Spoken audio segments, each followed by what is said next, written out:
Coming up, there is bad blood brewing from last year's Iron Bowl. Of course, we wouldn't expect anything less, but we'll talk about it all next, right here on SEC Country Live.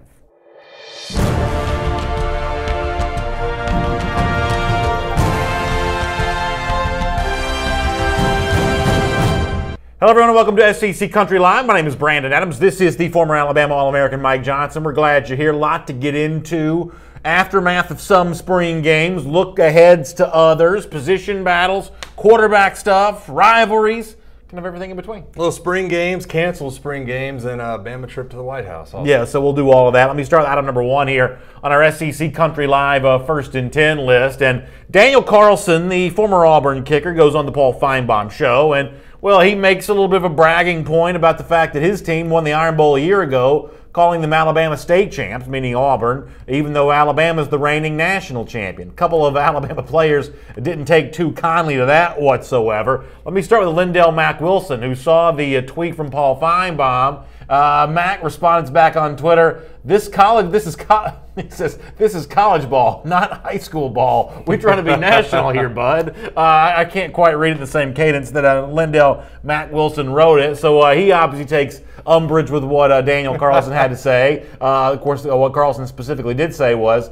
they might be national champs, but we are state champs. Mack Wilson, not the only linebacker to not be too happy with that. You also got Sean Dion Hamilton, who responds back to the Feinbaum tweet saying, I guess the Iron Bowl is their national championship, LOL. So Sean Dion Hamilton, Lindell Mack Wilson, neither of them too happy with what Carlson said on the Feinbaum show. What do you think about it? Yeah, I don't mind what he said. Don't get me wrong. I mean, I still got a lot of Bama in me. You know what I'm saying? Like, I got crimson run through my veins, so I do chuckle. I do chuckle at the comments made by both of these guys. I think they made their feelings very clear without really coming really down on Daniel Carlson a little bit. But I honestly, and I know Bama fans are going to be on me about this, I don't blame Daniel Carlson that much either. I mean, you didn't win the Peach Bowl. You didn't win the SEC. You know, you didn't win the national title or whatever it was. So, hey, if you got to point to that and say, hey, we beat the national champs and that was the only loss on their record, then take a little pride in that. Is this what you're going to do right off the top of the show? I mean, that's such a backhanded compliment. What? You didn't win the Peach Bowl. You didn't do the blah, blah, blah, win the SEC. Yeah. That's a pretty backhanded swipe. That's a pretty backhanded swipe. No, I would never do that to Auburn. I wouldn't do that. But, you know, the honest truth for me is I do think that Auburn has a leg to stand on in this sort of bragging rights game. I mean, Alabama and Auburn played once last season. Auburn won that game. You can say, yeah, but it was in Jordan-Hare Stadium. Well, the stadium is one of the two stadiums is always going to host the game. And yeah, but Alabama goes on with the national championship sort of after the fact, beating a team that had beaten Auburn in the SEC championship. But that's all are sort of like, you know, issues after the fact. You know, the fact from Auburn's perspective is there was a head-to-head game. It's called the Iron Bowl, and Auburn won it. There is a degree of bragging rights that I think that Auburn enjoys here that is not defaulted by Alabama winning the national championship. I completely agree with you. Listen, the years that we won at that game, the Iron Bowl, so much pride in it. You know, so much pride on the line for, listen, in 2008, we didn't win anything else, but we won the Iron Bowl. We lost the Sugar Bowl down in New Orleans. We lost the SEC championship game in Florida, but we beat Auburn that year, so it was a turning point. And listen, Daniel Carlson, I think, you know, in his career, he was probably 1-3 against Alabama. Take some pride in that. You should. Yeah, I mean, listen, we got people in the comment section obviously weighing in. Dustin Washington says Bama got the last laugh. I think Auburn is within its rights to say, not over us, you didn't. We were the ones laughing in November that day. Glenn E. Coleman kind of saying the same thing. War of words. Alabama won the national championship. Enough said. And once again, I think that Auburn is kind of okay here saying, you know what? If you think that just because you won the national championship in January, it's going to stop us from talking about what we did in November, I just don't think that's the way that's going to roll there in that particular regard. I also think that Daniel Carlson got completely framed in the wrong way by the Feinbaum tweet. You know what I mean? Like, there was a long interview. He's talking about a bunch of things. Oh, is that right? I didn't see congratulations to them, but, you know, we won that game, so we feel like if nothing else, we're at least Alabama state champs. That's kind of what his words were, and it got echoed as, well, we're the Alabama state champs. Don't care what they did. David Melton has an interesting comment in the Facebook Live comment section. He says, Auburn has one good year, and you just can't shut them up. Well, you know, the funny thing about that is, so when you look at the Auburn win in 2017, there was also an Auburn win in 2013. So in the last 5 games, you've got 3 wins for Alabama, 2 wins for Auburn here in this Iron Bowl, which means that when these two teams play in November, I actually think there's a decent amount of pressure here on Alabama to sort of reassert itself as the dominant force in this rivalry once again. Because, if you want to go back, Alabama wins in 2011, 2012, but Auburn wins that game in 2010. I mean, we are just one more, verdict away here in November of 2018 from these two teams being 500 against each other, 3-3 in the last 6 years. There's actually a little bit of pressure for Alabama here in 2018, I think, to maintain its edge over Auburn. No, I think that's selective history, in my opinion. I mean, you go back past 13, and there were blowouts in 2012, 2011. Yeah, but there's a big difference. Gus Malzahn wasn't coaching those games. Well, listen. I mean, so you select the history for a reason here. Since Malzahn has been coach at Auburn, he is 2-3 in this game, completely confounding the rhetoric that exists out there that no one comes within an eyelash of Alabama ever in the SEC. If Malzahn wins this season, he will have won as many as he lost. Now, you got to win the game this year to make that be true, but 2 wins in your last 5 tries against Alabama, that's nothing to sneeze at. Fair enough. Fair enough. I don't actually approach that topic as being something that I would concern myself with if I'm as an Alabama guy, but I understand the way they're looking out, for men talking about Gus Malzahn's future, talking about Gus Malzahn as a head coach, and that's what he's going to be measured against. He's going to be measured against Alabama and Nick Saban, always has, always will. So you're right. If Gus Malzahn wants a building block and an ability to say, look at what I did at Auburn, beating Alabama half the time you play them is definitely something to hang your hat on. James Perkins says, just like you said, he said, I saw the interview on Feinbaum. It looked like he said it jokingly, and that's probably an important thing to bring up here is that most of this stuff, at least our show's an example of this, it's all supposed to be relatively good nature, and we try to keep it in that regard. It sounds like Carlson did as well. But I want to go back to the point you and I were just making a moment ago, and I don't want to hammer this too much, but wouldn't you acknowledge were Auburn to win on the road this November, I mean, pretty clearly that rivalry's changed there at that point in time. You're talking about a 50-50 split in the last 6 years. I mean, at that point in time, you'd have to say that the rivalry has evolved here. Maybe so. Maybe so. We'll just agree to disagree, I think, on that point. Okay. I look at Alabama as a team that's the reigning national champs. I look at Alabama as a team that's won 2 out of the last 3 national titles. I just think that to comparing yourself to Auburn right now when Auburn hasn't gotten to that level in a few years, I don't think Alabama does that. Now, a lot of fans are going to point and say, listen, the Iron Bowl is its own beast. You got to compare to that. I think just in terms of Gus Malzahn, it changes a lot of perception. I don't know if, in my opinion, it changes the perception of what the Iron Bowl has been and what it will be. Lisa Wright Walker on the Facebook comment section says, Auburn does have Iron Bowl bragging rights. We beat Bama. I got my T-shirt to prove it, LOL. That's what she weighs in on. And as far as Alabama being the reigning national champion, that is true. But there is a little bit of an asterisk, not next to the championship, but next to the storyline, in that they were selected by a group of people in Grapevine, Texas, to be in the college football playoff here. It's not like they somehow surpassed Auburn to get there. They were chosen to be in that game.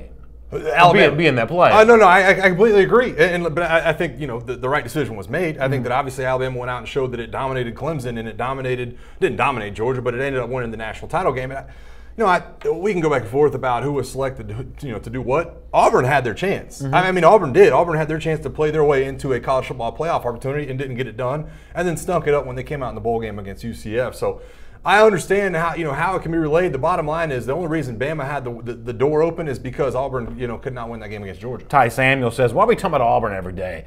They can only win at home. It's been proven. And maybe that is a knock against Auburn, and maybe claiming state championship supremacy for Auburn would be a little easier to do if they also won the Peach Bowl against UCF. I'll certainly grant you on that. What are you laughing about? I'm just laughing because in the comment section, it's like all the Alabama fans are going, who cares who won the Iron Bowl? We won the national championship. All the Auburn fans are going, we care who won the Iron Bowl. We won the Iron Bowl. We beat Alabama. So that's what cares in this. I just think that matters in this as a neutral observer in this debate, it is not as cut and dry as probably either side wants it to be. For the Alabama fan who says we completely shut up Auburn because we won the national championship, based on what I'm seeing in both our comment sections, that's not necessarily the case. Yeah, listen, there's never going to be shutting up. If you lost the Iron Bowl, you lost the Iron Bowl. Yeah. But I do find it intriguing that Daniel Carlson makes the remarks he does. Now, I agree with you. Listen, he said it jokingly, but that's why you're getting the backlash that you're getting from some of the players. All right, so we got an anniversary here in the YouTube comment section. Who is this? Let's see if we can scroll up and figure out who this is. Apparently somebody's getting out of here today because of a anniversary. Try to find that if you can. I try to figure out what's going on there in the YouTube comment section. Looks like something kind of interesting. Maybe Esteban Esteves, one of our buddies, an LSU fan, looks like he may be getting that early here. He's got an anniversary. Congratulations, Esteban, to you. We appreciate you checking us in, even on a day when it sounds like you've got a lot going on there. So appreciate that. Let me move on and talk about Esteban's team here for a moment. Item number 2 here on our SEC Country Live First and 10 list. We have heard from now LSU, the guy I'm presuming to be the starting quarterback, although that's not been named by Steve Ensminger or Ed Orgeron, Miles Brennan. We've heard him speak now to the media this week about kind of how things are going for him at LSU spring practice here this year, and it sounds like the assessment from Brennan's perspective is things are going pretty well. Here's Miles Brennan on that. I feel like it's going really well. Installing a new offense is always a little difficult at first, but I feel like we're coming around and we're learning a lot. We're getting better each day, and we're learning from our mistakes. I feel like it's the biggest thing in this offense is just to study all the time, come out and be ready to work each day. And along those lines, he says studying, being ready to work each day. How about specific goals here? What is specifically Miles Brennan trying to achieve, trying to sort of aspire towards? And he talked about that too. Obviously, putting on weight's a big goal for me. But, in terms of football, it's just learning as much as I can. Learning to take what the defense gives you, not trying to force throws, be smart with the ball, and eliminate the turnovers. So for me, this is a hot button issue for me. I know I kind of confuse people every time I bring this up, but sort of hate when I hear a quarterback who wants to be the starter sort of go the negative route of, I just got to avoid mistakes and avoid turnovers. I say this all the time. That is not a recipe for success in any walk of life. It'd be like if you went into your job tomorrow and say, hey, whatever I do, I just want to make sure I don't ruffle any feathers. I just want to make sure I don't make any mistakes. I just want to be really, really careful to avoid potential disaster. That ends up locking you in a box and sort of nothing ever happens. The people who avoid mistakes are also the people who avoid opportunities too. Those people are generally thought to be too careful. I think football works the same way. I think that Brennan can be a good quarterback for LSU, but I don't measure good quarterbacks by how few mistakes you make. I measure quarterback play by how many dynamic throws do you make. Now, you can't go out there and be a total disaster, but at the same time, you can't be so afraid that you never let go of the football. You end up with, pretty high completion percentage, but very few touchdown throws, very few, 20-plus yard throws. It makes me a little nervous when I hear a young quarterback like a Miles Brennan speaking that way. I love what he said. Mm-hmm. We've gone round and round about this a million times about how quarterbacks, especially of his age, think about how young he is. You got to avoid disasters. The bottom line is the quarterbacks you see in championship games avoid high turnover marks. When you look at, Baker Mayfield's numbers, crazy. He only had like 4 interceptions last year. Deshaun Watson, go back and look at what he was doing in college. Low interceptions. I mean, that's the key a lot of times to what you see going on. Jake Fromm and Jalen Hurts are both the same way, getting to the national title game, keeping the turnovers low, not allowing the other team to have more opportunities than they should. And I think that's incredibly important for LSU because they're going to have probably a strong ground game if they can figure out the running back and offensive line situation.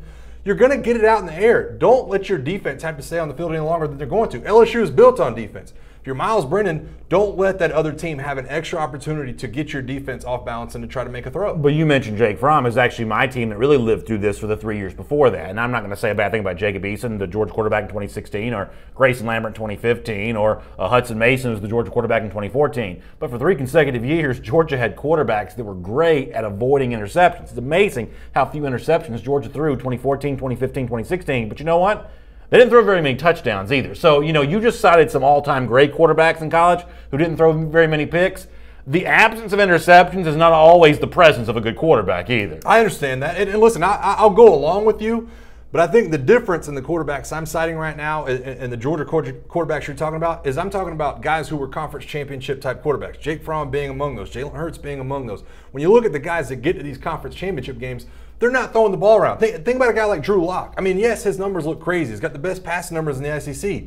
But his team gets 6 wins. You know what I mean? And I feel like that too many times you see teams like that. Ole Miss is the same way last year. Passing numbers crazy, but they're beating up on some of the teams that are down, and they're not getting very far in terms of what the postseason would be. Cliff Nelson says, Nick Saban said, and I quote, if you keep taking what the defense gives you, they'll eventually give you the game. That's all Miles Brennan has to do. So that's Cliff Nelson, LSU fan, speaking up on Miles Brennan. Also in our YouTube comment section, Shannon Burgess was talking about the fact that, and you heard Miles Brennan allude to the fact that he's trying to beef up, add some weight. He's apparently gained some weight. Shannon Burgess mentioned this. He's up to about 195 pounds now from 100, I think 79 pounds when he entered school last year. Exactly how is that being done? How are you beefing up, adding the weight? It gets kind of interesting here for Myles Brennan. Listen to this description. I got to tell you, me personally, I'm pretty jealous. Here's Myles Brennan. I start off coming here in the mornings and getting 2 or 3 breakfast sandwiches and drinking a shake. And then I kind of go out throughout the day, eating what they give us at the academic center. And then I come in and get lunch, and then I get dinner, and then I get a midnight snack around 11:30. Midnight snack? Yeah. What's in the midnight snack? You know, it really differs. You know, I have the luxury of not being picky on what I eat, just because I need to eat whatever I can. So, you know, whether it's Cane's or a pizza or, I mean, I try to stay healthy, but at this point, there's no point in trying to stay healthy. I just need to gain the weight. I am more jealous of Myles Brennan than any human being on earth.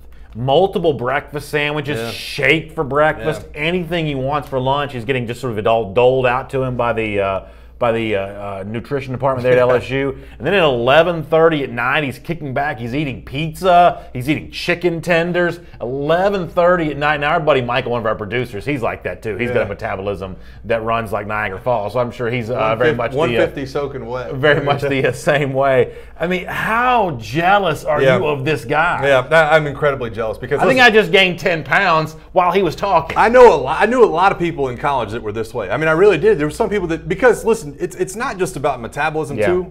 You are burning thousands and thousands of calories every day at practice. You're going out and doing everything you have to do. There's never a, boy, you know, I should worry about this or worry about that. You're burning like 10,000 calories at practice. So it really doesn't matter what you eat in a lot of circumstances. But that was never me. That was never me, right? I was always going in going, boy, I should probably get that turkey wrap today instead of that slice of pizza. Were you really? So you were a guy that was, because some guys that are big like you, from a football standpoint, have a hard time maintaining that way. They have, you know, you want those offensive linemen, defensive linemen to stay big. Some of them have a hard time. It sounds like you did not have a hard time with that. It fluctuated. You know, when you get to college and you still have that, just like he's talking about, you still have that 18, 19-year-old body, you're still growing into it, you can pound out whatever you want to.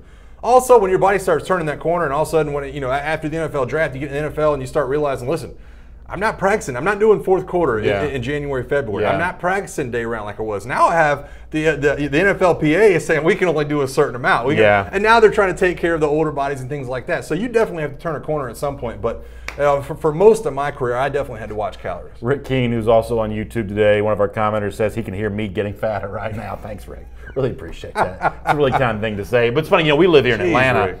And, there are a lot of, not just former Falcons, but former NFL players all around who live in Atlanta. And you see one of two pretty stark directions. Right, It fluctuates. Post-playing career, it either goes this way or that way pretty fast. Dramatically different results. It is crazy. I mean, and you know what's funny?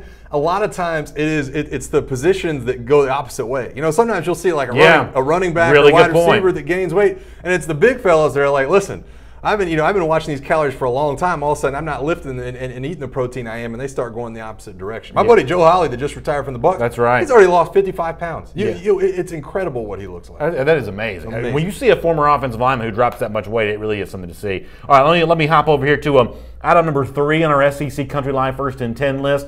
Tennessee gave this treatment the other day to its offensive coordinator Tyson Helton, doing it now with brand new defensive coordinator Kevin Shearer. A bit of an introduction to the fans. I think these videos are great. Some words from the coach, in this case the DC Shearer, also some images from practice. If you're a Vols fan, this probably gets you excited. For the rest of us, maybe gives us a little insight maybe into what Tennessee's trying to do this fall. Here is Tennessee putting Kevin Shearer on display. Tennessee fans are going to love our defense. We want to be multiple in scheme. We want to be aggressive. They're going to see a fast, physical, attacking style of defense that's going to go out there, try to dictate to the offense, play team defense, and create turnovers. See it, drop, 3 up the street. Good job, Whip. Ball. Looking for big, fast, physical football players that are going to have the ability to come in and do things that can change the game and kind of enhance the program. Mike and Michelle Tankersley on the Facebook comment section say, I can remember when Bob Shube, that's the old defensive coordinator, said no one would be able to run against us, and then every doggone team steamrolled us. Hard to believe that high, but I like Kevin's intensity. I also like Jeremy Pruitt trying guys at different positions, so that's an example of a Tennessee fan somewhat sold on what Kevin Shearer is selling right there. And I think Bo Molinari says nowhere to go but up. I mean, that's the kind of nature of the beast when it comes to it. But I do look at Kevin SHEA in that clip right there, and this is not an X's and O's things, but I just look at his demeanor. I mean, that's such a different demeanor than what you saw under Butch Jones. Where Butch Jones was like, everything's up and everything's looking good. Yeah, there's an intensity there. Fast, physical. There's an intensity there. Yeah. And it's a business-like attitude, I feel like. And it's got to be a breath of fresh air for a lot of those Tennessee fans. I do understand what the Tankersley is saying right there, where it's hey, listen, we've seen the hype before. I don't know what to believe. But you can believe in those words right there that he believes what he's saying. He's like staring into the camera, going, "Listen, fast, physical, everything else." I do feel like, and this is not a criticism of SHEA or Tennessee here, but I do feel like we need to maybe put a few words on the shelf here for a little while. I mean, at this point, doesn't every defense want to be multiple? Doesn't every defense want to be fast? Every defense want to be physical? Yeah. That's like a 45-second clip. He said fast and physical like 4 times. Yeah. I mean, listen, I guess there's just nothing else to really say there, but I feel like those are some cliches. We can maybe give a rest here for a moment. Yeah, and here's the nature of the beast, too, the way I feel about it. Almost all defensive have certain guys that are physical. You don't play like linebacker in the SEC and you're soft. You know what I mean? You're going to have guys that are physical. You just have to do it the right way. You've got to have the defensive linemen in front of the linebackers, holding up 2 blockers. That way they can fly downhill and be physical. That way they're not getting blocked and pushed out of the screen. You got to have guys that are fast, but it's got to be the next level fast, and you have to know your assignment and know what everybody else on the defense is doing. That's what Tennessee hasn't seen, and they were a bad defense for the last couple of years, and I think getting back to knowing their assignments will allow them to play fast and physical. I mean, I will tell you that there was nobody who was maybe more impressed with the hire of Bob Shoop for Tennessee than I was. I mean, you talk about hyping that up. Even though I'm not a Tennessee fan, I was guilty of hyping that, really. I thought Shoop was a coup. I thought getting him from Penn State was a big step forward for Tennessee, and as the Vol fan commenter mentioned, it just never happened. Yeah. It never materialized whatsoever. So, I mean, I am, as much as anybody, who's guilty of sort of expecting more from the Tennessee defense back when it was Bob Shoop as the leader there, and I know there may be some trepidation on the part of Tennessee fans kind of go back down the road of building up a new defensive coordinator, especially a guy like SHEA, who, Georgia fans know a little bit about, but maybe a lot of folks around college football don't know that much about. But, the Shoop thing just didn't work. I mean, that's all there is to it. Yeah, and I don't blame that all on Shoop. I really don't. I think that was a team-wide mentality. I mean, there was a couple of games last year when I saw Tennessee's defense, and I want to say it might have been playing Missouri. Maybe I might be mistaken about that. Tennessee fans will have to correct me, but it was an embarrassing performance. I mean, I don't use the word embarrassing much because they're college athletes, they're amateurs, all that. They put on an embarrassing performance. And I can't remember who it was. I want to say Missouri might have wrapped up a ton of yards on the ground. And you just think that should never happen to a Tennessee defense. And there it happened last year. And I think just a different mentality overall coming out of Jeremy Pruitt. And you see Kevin SHEA's face right there. I think that allows them to play at a little bit different speed. Shannon Ramsey talking about the need for Tennessee to do some recruiting, saying maybe bring in a guy like T. Martin, who really didn't get much consideration for the offensive coordinator job, didn't really seem to get a lot of consideration for the head coaching job. I think you're in good shape with Jeremy Pruitt as a recruiter, but you got to recruit those physical players. You got to find those guys who show that at the high school level. So go to these, we're going to have the opening in Texas later on in the month of June. The kind of guys who kind of go out there and are shoving people all, out of bounds, and you really prove it against the elite competition on this camp circuit during the summer who can be physical at the college level, and Tennessee's got to get back in that business. Yeah, again. I mean, I agree, but I don't think Tennessee recruited at such a low level where they shouldn't have had those guys last year. I mean, there has to be some development that goes into it as well, right? And all we heard going into the year was Rock Gullickson, Shoop, all these different, coaches and coordinators. Brady Hoke is, crazy good on the defensive lines. Yeah. There's got to be some development that goes along to it. There's got to be some kind of physical maturity and maturity about going about your business. That's why it has to be a complete team overhaul. That's why it wasn't just about replacing coordinators this year. It's about replacing the head coach and getting a new AD and getting a new everything inside that program, because what was happening before that wasn't even close to working. Can I change the subject here real quick? Shannon Burgess over in the Facebook comment section says something kind of interesting. We're talking about defense. He brings up his team's defense, LSU. He says, waiting on that list of 3 other defenses that are going to be better than LSU's in the SEC this season. I'm not ready to rank defenses as of yet, but I do think that the LSU defense, I do think on the list of sort of sure thing, proven commodities, Dave Aranda's defense, I do expect that to be true this season. I agree with you. And I won't be shocked if LSU lands as the #1 defense. I can see that. But I don't think it's a shoe-in to be the number one defense. And if you want three other defenses, it should be right there with LSU, Alabama, Georgia, Auburn. I see you arguing with you about that? I don't know. I'm just saying that the talk is probably stemmed from what Cliff said. Cliff said LSU be the number one defense in the SEC next year. And I said, boy, those are big words. And I'm not saying it won't happen. I think they have the talent to do it. I still think I have to see the depth in the secondary, and I have to see some of these guys play up to their ability. I mean, we've seen some edge rushers that are very good at LSU. They've got to get there. It's almost like, the whole Arden Key thing last year. Yes, good players, got to get up to their ability. I'm not saying there won't be, and obviously you guys know that I'm all about LSU's defense. They got a couple of great players in Williams and White. But I think as a whole, there's still more question marks than I think we're alluding to for that defense. All right, item number 4 on our SEC Country Live First and 10 list. Tom Fornelli is a writer for CBS Sports. He had his list of teams that he thought could make dramatic improvements in 2018 compared to where they were in 2017. The team at the top of Fornelli's list at CBS Sports was the Florida Gators. Here is a little taste of what Fornelli wrote about Florida. He says, this one's easy. Florida went 4-7 last year. Florida should never be 4-7. Hell, it should never even miss a bowl game, and bowl eligibility would mean at least 2 more wins in 2018. I have a hard time seeing Florida not achieving that. Florida's going to win at least 6 games in 2018, probably a couple more. That's Tom Fornelli, CBS Sports. Now, I will tell you that when you read the full passage of what Fornelli wrote about Florida, it sort of sounds like he's building up to saying, I think Florida wins 9 games this year. And at the end, he gives you, they win 2 more than a year ago, and maybe couple more than that. He sort of ends up not really being that bold with his prediction, which sort of leads me back to the place where I've been with you on Florida before. Let's say Florida does win 2 more than 6, which would be 4 more than a year ago if I'm doing the math correct. Is that going to be enough for Gators fans in year 1 when championship expectations is generally what Florida has? I think it is. I mean, I'm not a Florida fan, but the Florida fans that I've talked to, and at least some of the ones in the comment section, 8-4 after the season they had last year is a great year. And I think, I've said it and you guys have argued with me before, and somebody in the comment section the other day said you have no business talking football if you think Florida gets 8 wins next year. I think it's very achievable for this team. I really do. Look at how their schedule matches up, and I got it right in front of me. This is the 6 I have that they're definitely going to win. Charleston Southern, Kentucky, Colorado State, Vanderbilt, Missouri, and Idaho. That's 6 games right there. You can argue with me. But if I'm not mistaken, Idaho and Charleston Southern are both FCS opponents. Now, Idaho is only recently reclassified as an FCS, so I do think that counts towards bowl eligibility. Right. But, in future years, you can't play 2 FCS teams and kind of both and go to a bowl. I agree. But I wasn't talking about, getting to a bowl game. I was just talking about win totals. Yeah, sure. So I got 6 wins right there. And then right. you got to tell me they got to win 2 of these other 5 games. Tennessee, Mississippi State, LSU, South Carolina, and FSU. They've got to win 2 of those next 5 games in order to get to 8 wins. I think that's achievable for them. Yeah. I really do. Now, I'm not going to sit out here and say it's definitely going to be Tennessee, definitely going to be Mississippi State. I don't know. I don't know which of those 5 the 2 come from. But if they got to get to 8 wins for Florida next year, I think it's achievable. I think they've got enough talent on that roster to do it. Bradley Bush said, Greg Steele says when it comes to Florida, that's his team, 8 or 9 wins. Don't get scared about that. I will say there's a huge difference between 8 and 9. You just rattled off a relatively easy scenario to get yourself to 8 for Florida. Yep. I think finding that 9th is really, really tough. Yeah. And I'll go under the 8 too, but I think finding 9 wins there is pretty dadgum tough. I agree because, listen, Florida State is still incredibly talented. That trip to Starkville to play Mississippi State and Dan Mullen's return going to be a trap. Yeah, Florida's an underdog.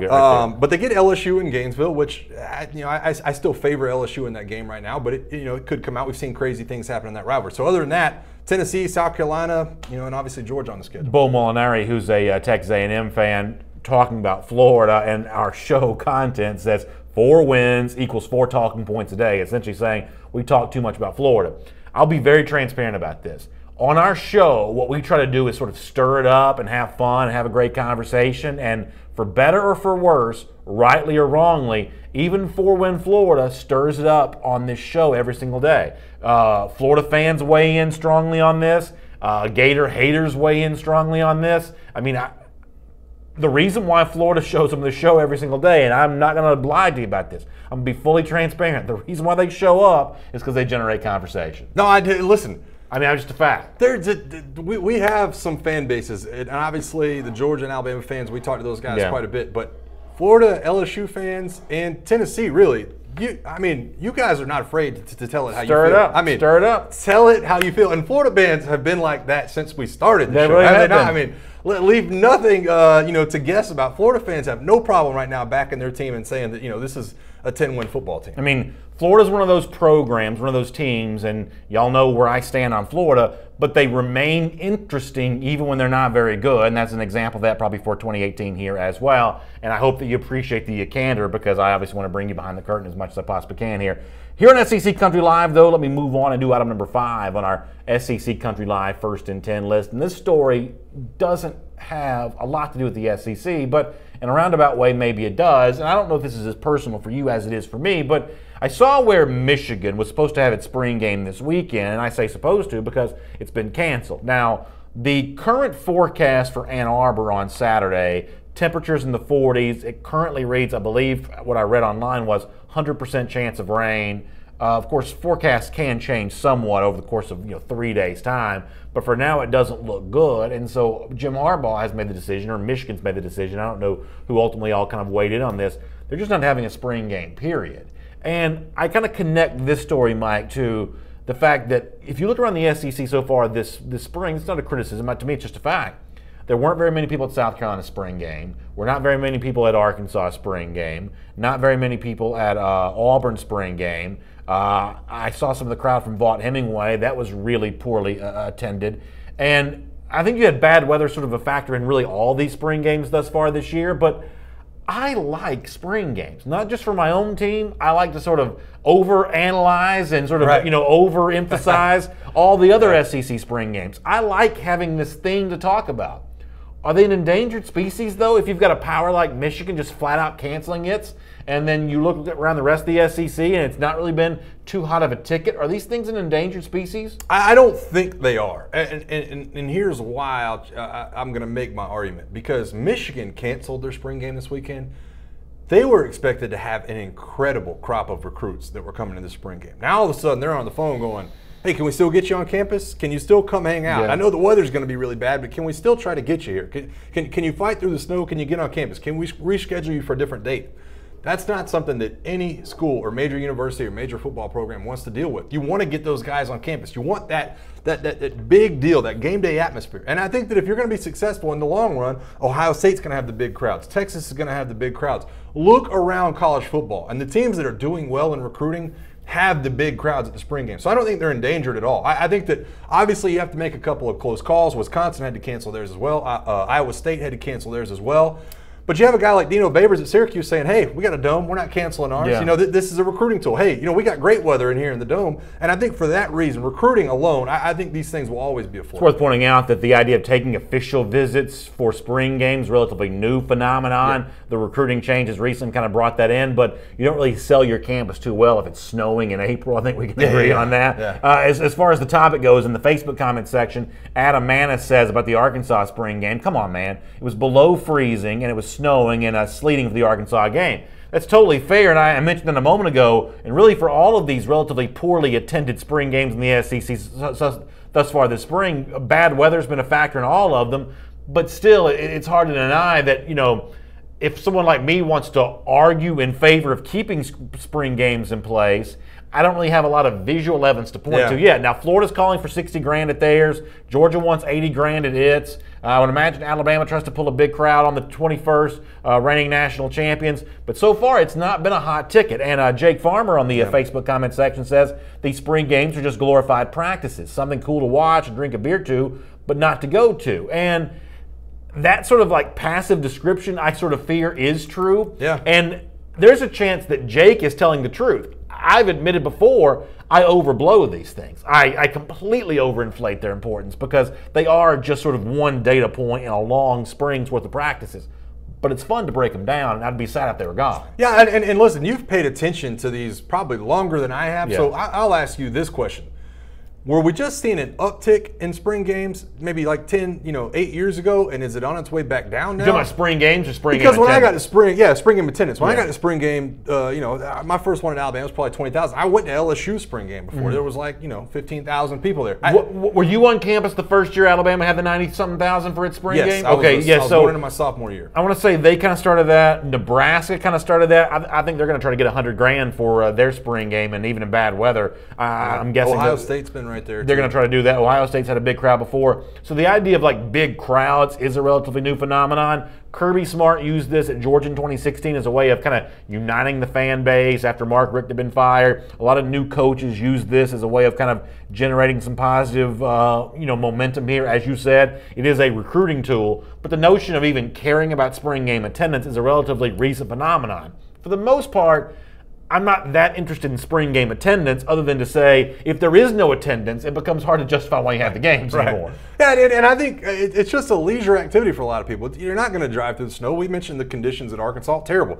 Same thing with Auburn. I mean, the conditions were not right to have a good spring game crowd. So, you try not to overreact one way or another, but I think it is a relatively recent phenomenon where when I got to college, nobody was talking about spring game attendance, and over the last 10 years, it's become a bigger and bigger deal. Hamp Richardson, speaking of spring games, a team that just had one, we're going to talk some Auburn later on the program, but Hamp asks, should we worry about Auburn's offense in the backfield and its backups at quarterback? Spring game look awful. I just felt like I haven't seen that bad of an A-Day game in forever. We'll kind of get to where Auburn is post-spring here in a moment, but on the subject of sort of poor play and kind of looking rough, I mean, the dirty secret here is a lot of these games look pretty rough, and it is sort of tough to evaluate. Defense almost always ahead of the offense.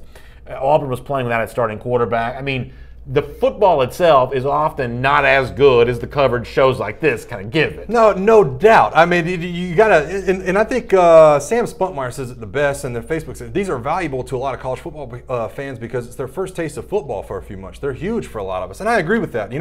People that are diehard college football fans, they'll dig deeper into this than probably they should. And I mentioned to you last week, talking about the Auburn game, talking about some of the other games that were going on, I'm not looking a huge deal into this because it's hard to tell. How good is this football team going to be? I don't know. Was the offense really good? Did the defense stink? It's hard to tell after a spring game, especially with all the injuries and some of the freshmen not being on campus. All right, we mentioned yesterday Alabama made its trip to the White House to celebrate its national championship. That's also the subject of item number 6 here on our SEC Country Live First and 10 list, and sort of a classic Nick Saban moment here. Obviously, he's been to the White House now a lot under 2 presidents, and of course, for Nick Saban, recruiting never stops, and a couple of reporters let us know just how true that really is. Take a look at what was reported that Caton Collins tweets out that Nick Saban tells me he called recruits from the White House. Mark Burnett, our buddy, of course, who covers Alabama for SEC Country, the quote from Saban that Mark got was, "This could be us, but you'll be playing." In other words, saying, hey, this White House trip we're enjoying right now, this will be your White House trip coming up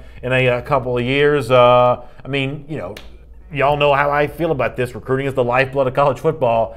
You got to do it 24 hours a day, 365 days a year, even at the White House, and Saban's proven that once again. Yeah, I think I don't know how you spin it to be anything other than a great move. The one question I did have was, listen, I don't remember really being able to take my cell phone into the White House. I might be mistaken about that. That's a good point. I might be mistaken. Boy, that's a really good point. I'm not sitting there going, who did you call from? Like, sort of like Augusta National, you can't take your cell phone in there. Did you ask the president if you could go use his office phone? He got to dial some people up. And also, I haven't been able to find out what recruits did he call? Is he calling commitments, or is he calling the guys that he's still reaching for, some of those 5-star guys in other states? But no matter how you slice it, I mean, there were so many good stories coming for this yesterday. I think J.K. Scott, the punter, actually did a prayer circle with the president. There's so many good stories and so many good pictures that came from the yesterday. It's pretty cool. Yeah, I mean, obviously for Saban, this is the kind of tactics he's used a lot. Go back to, at the end of December when he found out his team was going to be in the college football playoff. When that announcement was made, he was also recruiting. He had 5-star defensive end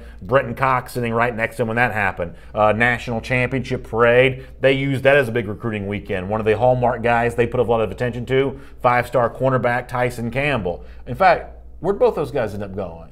Oh yeah, that's right, Georgia. That's right. I wasn't even sure what you said, but I knew it had some kind of Georgia smear behind it. Thanks for listening to the show. Sorry about that. No, but in all honesty, I mean, look, this is Saban at his best. He's utilizing these moments. And, I said this on Dog Nation Daily this morning. There's a reason in elections why the incumbent's hard to beat, right? I mean, it's sort of hard for the upstart, the newcomer, to push the old guy out of office. And, this is an example of Saban using that incumbent status, that sort of, earned reputation. He's sort of using that to his advantage here, and that's good. Yeah, and Ken Sagini, a Florida fan, I believe, in the comment section saying Saban's getting desperate.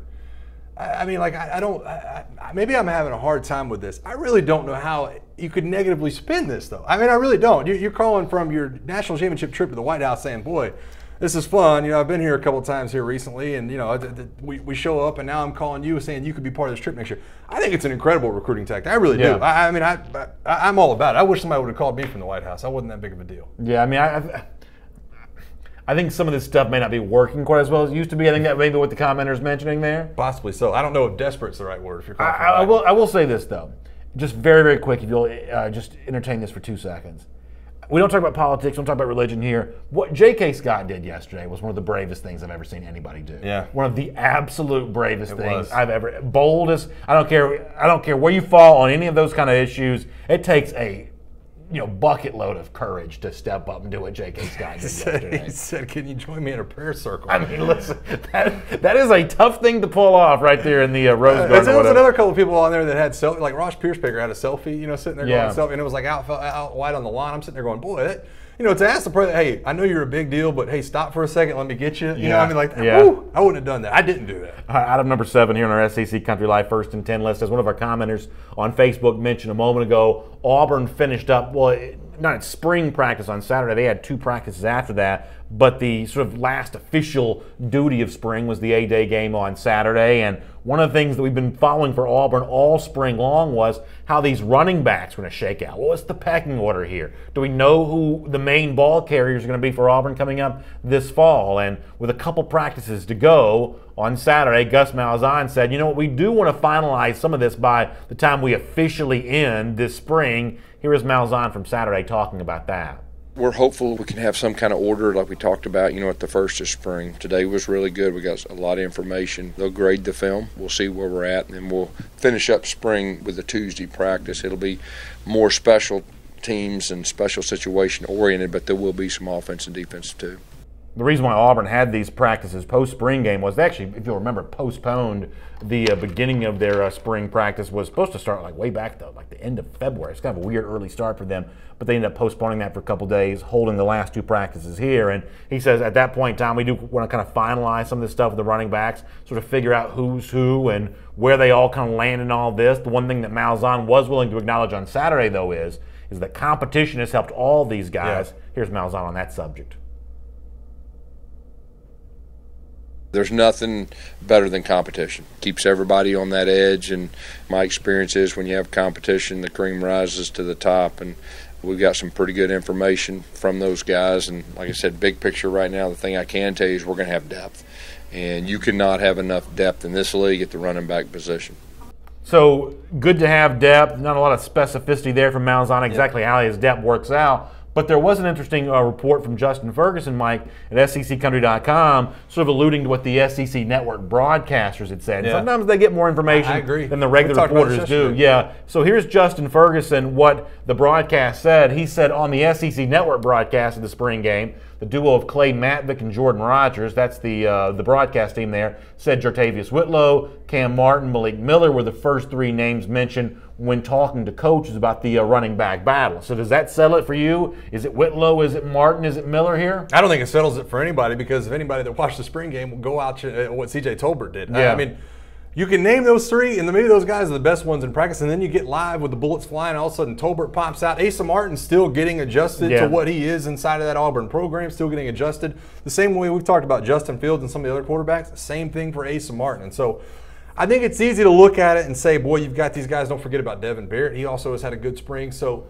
I understand that, the coaches start to lean on some of these guys, and some of these guys do show flashes. The bottom line is you probably can't go 6 deep at running back. Right. There's just not enough carries to go around. So you start to develop that. But these guys can still make a lot of hay. You can still go into the summer and do all the right things and go into fall camp and have a lot of great scrimmages, and all of a sudden you're starting to turn more heads. Cam Martin was the name I expected to hear there. Jartavius Whitlow was the guy that so many people talked about. Booby Whitlow, yeah. So many people talked about him that I assume that he's going to be in that top 3. You can't generate that much buzz and not have something substantial behind it. Then that 3rd spot for me is open. Is it Malik Miller? You mentioned Asa Martin. That's a guy that I could eventually see coming on in the fall. I'm not going to read a whole lot into some spring game stats for Tolbert because we've seen false positives there before.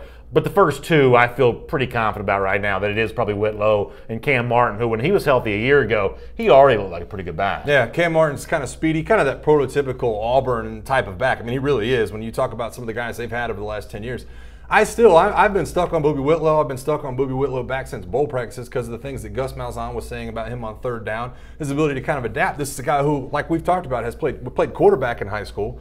And until the day before signing day, I think was headed to Tulane. And all of a sudden, he lines up at Auburn as a running back, tries to learn how to play the position. I think this year becomes a coming out party. My money is still on Boobie Whitlow to be the every down back. Glenn Coleman says 2018 is the year that Gus Malzahn gets exposed as a fraud. I mean, these people just don't believe in Gus Malzahn at all. I mean, you think he's getting exposed as a fraud this year? I don't. Listen, I thought last year would be the year that he would get exposed as a fraud, if anything. But he proved a lot to me in the way he handled a lot of those games. Now you've got to go out and prove it in a different way. You've got to try to find some consistency when your team is playing on the road or outside of Jordan Hare Stadium, or else people are going to continue to have that kind of sentiment about him. Shannon Ramsey says give props to Rodney Garner there at Auburn. Yeah, that's going to be a good defensive line this season. You got to give props to Gardner, the good recruiter, who's brought a lot of those guys in. Hamp Richardson also says not really any big backs this year at Auburn. Tolbert probably the go-to guy due to his style of running, and that's what they kind of usually like. Here's the one thing I'll say about those dynamic, quick players like Whitlow. That's what he's been described as being.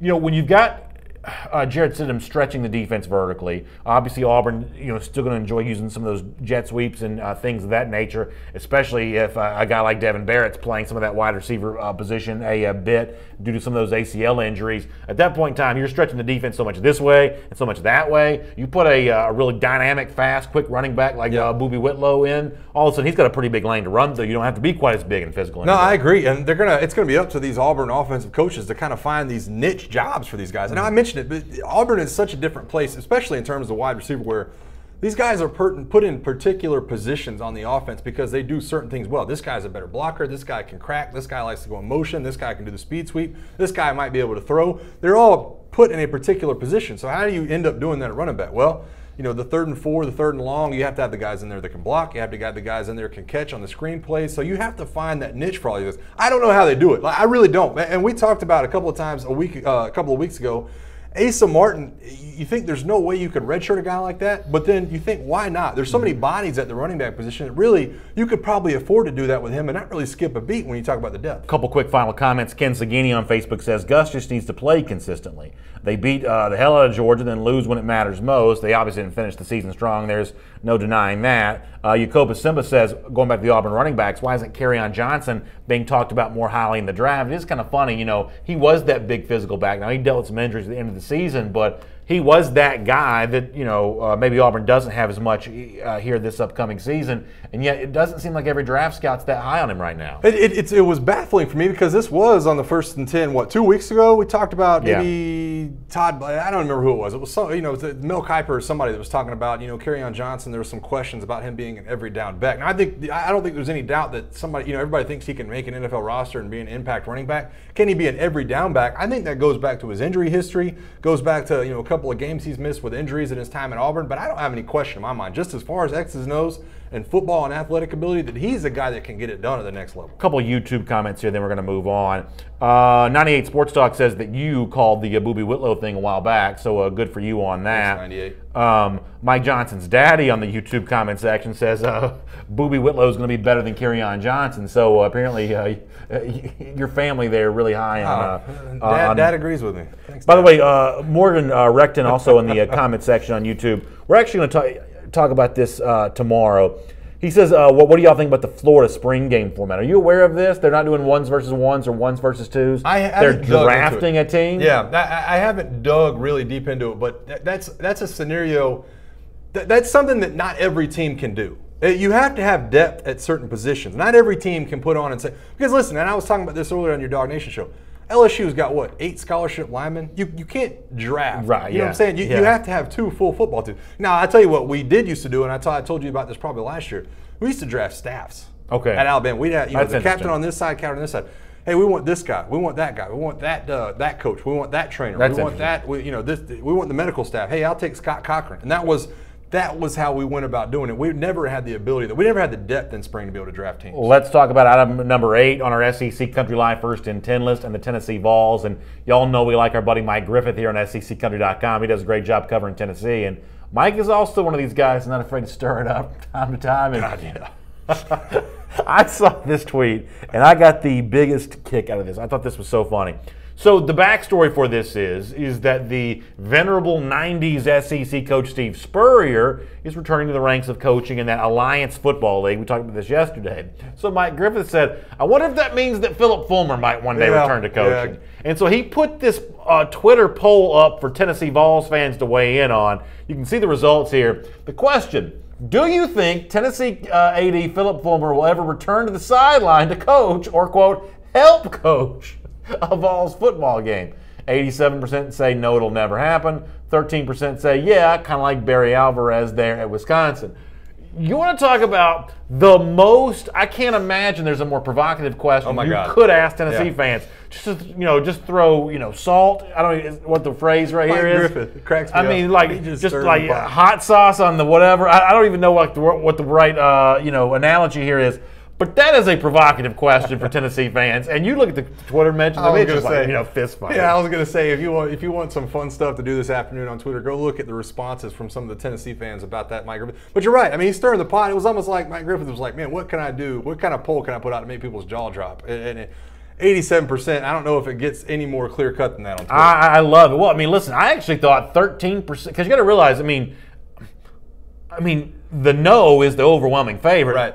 13% of the people saying, yeah, it could happen again. That's actually a fairly sizable portion of that audience. What is it, about 70 people, I think? I don't know. That would go on there. I think it was 550-ish. So you're better 70 than people goes out and says, maybe so. That's actually, you might be right. That might be a little bit more than I expected. Yeah, so that's kind of an interesting thing there. And what makes the whole thing so provocative is kind of how all this is built to in the past. And people, get mad. Vols fans get mad when I bring this up. But this, to me, is a potential powder keg, both in terms of what we think we now know about Phillip Fulmer, what we think we know about Jeremy Pruitt, and the things that we can prove that Phillip Fulmer said in the past. I mean, Fulmer's description of how he kind of views his relationship with the brand new coach Jeremy Pruitt has been problematic for me since the word go. Here's a reminder of some of the stuff that Phillip Fulmer said. That's a fine line. I'm not the coach. I don't want to be the coach. He's the coach. He's going to make the personnel decisions. He's going to make the third and short or the fourth and short call either side, or when to blitz or when to play prevent, all those things. But if I can keep him out of a ditch that I may have been in before, or Coach Dickey kept me out of, somewhere along the way, or just to have general conversation that with somebody that I don't have an agenda except that he has success. Exactly. That's my agenda. Everybody else around him, coordinators included, oftentimes can have, I want to lead the conference in passing so I can get a head coaching job. I want to do this. Everybody has an agenda. I don't. I'm interested in our program getting back to competing at a championship level. Yeah, Teresa Stewart's in the Facebook comment section. Teresa, we've been waiting all day to talk about this Tennessee topic, and she says, I'm just not going to weigh in on this one. We want you to weigh in on this one. I want to know how the Tennessee fans feel about this. I feel like it's such a provocative kind of question to ask from Mike Griffith that I really do want to hear from fans like Teresa Stewart of how they really feel about Phillip Fulmer. And I'd be curious about, he says there, hey, if I can help Jeremy Pruitt avoid some of the ditches that I may have gone into early in my coaching career, there's a way that sounds like a good thing for a stately veteran like Phillip Fulmer to do. There's also a way that sort of sounds like meddling. Yes. It's like I'm the oldest person in this room right now. You're younger than me. Michael and Hannah, they're younger than me. If I went around all the time saying, "Let me tell you how you should live your life," exactly. Like nobody wants to hear that. People don't want to hear that from me in this room. People don't. If you're Jeremy Pruitt, who is much younger than Phillip Fulmer, you don't want to hear that either. Yeah, Hashim Spikes in the Facebook comment section. This is perfect, right? It says, as I said before, Phillip Fulmer equals Jerry Jones. And that's a great analogy. Great analogy. That is so good. That is so good because that's how I think a lot of people expect it to kind of pan out. That's what you don't want if you're a Tennessee fan. Blake Steele says, I think Phil's going to be there when needed, won't meddle when not wanted. That'd be the perfect way for it to work out. But listen to a little more audio from Phillip Fulmer and ask yourself, how likely is that to really happen? Here's Fulmer again. And the only experience I had to draw from would have been my experience as a head coach, and I was really fortunate to have Doug Dickey there for me. He had been a coach at Tennessee. He knew the place, he knew the people. It was a good transition, an easy transition, and when I needed help, he was there. And I wasn't so prideful that I didn't ask for the help or advice. Now, we didn't always agree. The fact is, I think sometimes he came down and just threw stuff on the wall, to see what would stick and where the conversation might go, and that was healthy too. And And I think Jeremy and I have that same kind of relationship. I've been where he's trying to go, and I know what it looks like. He certainly knows what it looks like. Gosh, he's had success everywhere that he's been. Extreme, not just success, extreme success. I just think it's a very good situation for us to build on. Jacoba Simba says, AD, stay in your lane. Head coach coaches the team. You should be going out and fundraising. I mean, think about this. We heard from Jeremy Pruitt the other day. That reporter at Gal asked him, are you a early bird or a night owl? He said, I'm both. This is a guy that values his time. He burns the candle at both ends. He's a hard-charging, guy who wants to maximize everything he can get out of a day. Can you imagine just the sheer misery would be involved with him having to sit in a room while Philip Fulmer just sort of spit out some ideas, as Fulmer describes right there? Just throw some stuff at the wall and see what sticks. Yeah. Can you imagine Pruitt having to endure something like that? It's tough, and we're getting a little bit of feedback from both sides from Tennessee fans. Chevin Hunt says, we love Phil. Teresa Stewart says, go Big Phil. I sure hope he leaves Pruitt alone and lets him do his job. And I'm with you on that one, because I think the most jarring comment for me, at least, and this is coming from an Alabama guy, is that Philip Fulmer says, I've been where he's trying to go. Mm-hmm. You know what I mean? Like, I don't know if, as a Tennessee fan, you want to hear that from Philip Fulmer. Yeah. You know what I mean? Like, yes, you won the national championship, but it's not like when you retired at the end, like you rolled out on people's shoulders. You know what I mean? Like, Right. Yeah. Right. You'd rather Jeremy. If I'm a Tennessee fan, I want Jeremy Pruitt's tenure to go a little bit better than what Philip Fulmer. Yeah. Yeah. Boy, that is a really interesting point. That he did win a national championship, which sort of makes him an icon forever, but he won the national championship in '98. He coached through 2008. So there's another decade post, the national championship that he was still around. So on the one hand, Fulmer may say to Pruitt, "I've been where you want to go." Pruitt may also say, "I'm trying to avoid where you ended up." That's kind of how. That's a great point, Mike. You sit there and listen to Philip Fulmer say that, boy, I've been where he's trying to go. I got to, just speaking for Tennessee fans, I don't want to do that, but I hope his tenure turns out better than that. All right, item number 9 on our SEC Country Live First and 10 list. A little follow-up we talked about yesterday. Ole Miss making things hard on its former quarterback, SHEA Patterson, now at Michigan. By normal rules of transfer, you have to sit out a year. SHEA Patterson was petitioning to have that not be the case for him due to the NCAA issues that Ole Miss had. But Ole Miss is disputing Patterson's claim that he was misled about the NCAA stuff. Ross Bjork, the Rebels AD, spoke to Dan Wolken from USA Today fame. No word if Wolken had any behind-the-scenes tweets to this AD promising to help him out. But nonetheless, he did speak to Wolken saying, this is Ross Bjork, the Ole Miss AD, about SHEA Patterson. We would not oppose a waiver of the year in residence, that means having to sit out a year, requirement based on a legitimate reason for any student athlete. I'm going to come back to that word in a minute. Who wants to transfer from Ole Miss? So the waiver in question, the way it was written, we had no choice but to respond the way that we did. And anyone who left our program, we wish them the best academically and athletically. At this point, it's not really our matter. It's an NCAA and Michigan matter at this point. That's Ross Bjork, the Ole Miss AD, to USA Today. Dan Wolken, the writer here. I find that to be a totally weaselly statement to make. This idea of we wouldn't oppose a transfer on reasonable grounds, but Ole Miss gets to define what's reasonable, at least according to how Ross Bjork describes it, or legitimate. That's the word he used. A legitimate reason. We wouldn't oppose someone not wanting to sit out for a year, but we'll be the arbitrator of what's reasonable or legitimate. I just find that disgusting. It's weird for me because you know me. I'm going to look at it and say, okay, what's the devil's advocate point of view? Yeah. And do those people have some kind of argument? But I really feel like I must be misunderstanding something in this entire deal with Ross Bjork, because to me, it's hey, this is Michigan's deal now. This is NCAA deal. No, this is you. You could have made that Michigan and NCAA's deal, but you stuck your foot in there and said, "Listen, I'm not okay with this." And so, I just have to believe that why not let this go? Like, what difference is it going to make to Ole Miss? And it's just, and I think he said the right things, and a lot of those things are SHEA Patterson's lawyer, actually, who's the same lawyer that Houston Nutt has. Yeah, obviously doesn't have a lot of love for Ole Miss. Sure, of course, yeah. He comes out and says this is pure spite. This is pure spite what they're doing to SHEA Patterson, and I have to agree with that. I haven't seen evidence to the contrary. This seems like pure spite to me. It's not going to affect Ole Miss. They're not playing Michigan next year. They don't play in the Big Ten. This is them trying to affect the outcome of SHEA Patterson's career. 98 Sports Talk on the YouTube comment section says, Ole Miss is trying to cover up a mess they shouldn't have created in the first place. Let it go. I completely agree with 98 on that. Shannon also says that it's pretty petty, and I agree with Shannon Burgess on that too in our YouTube comment section. Let me move on to what is, for me anyway, a much happier subject. Out of number 10 on our SEC Country Live First and 10 list. So Georgia fans are obviously very proud of their former players, alumni all over the NFL, other walks of life as well, including the ranks of professional wrestling. Bill Goldberg, the former Georgia player, goes into the WWE Hall of Fame this past weekend, and in the midst of his speech, took a little bit of a jab at in-state rival Georgia Tech. Now, a little backstory here. One of the top WWE wrestlers right now is Joe Anawai, who's known as Roman Reigns. Joe played football at Georgia Tech. That's what I'm pretty sure this is in reference to from Bill Goldberg here. Language a little salty from Goldberg, a little saltier than we normally play here on SEC Country Live anyway. Funny stuff from Bill Goldberg here, former UGA player going into the WWE Hall of Fame. Take a listen. And as long as I'm 2-1 over Brock Lesnar, have the strength to jackhammer anybody in this damn room, and have the knowledge and wisdom that there is no way in hell that a Georgia Tech Yellow Jacket could ever, and I mean ever, be as badass as a Georgia Bulldog? I never say never.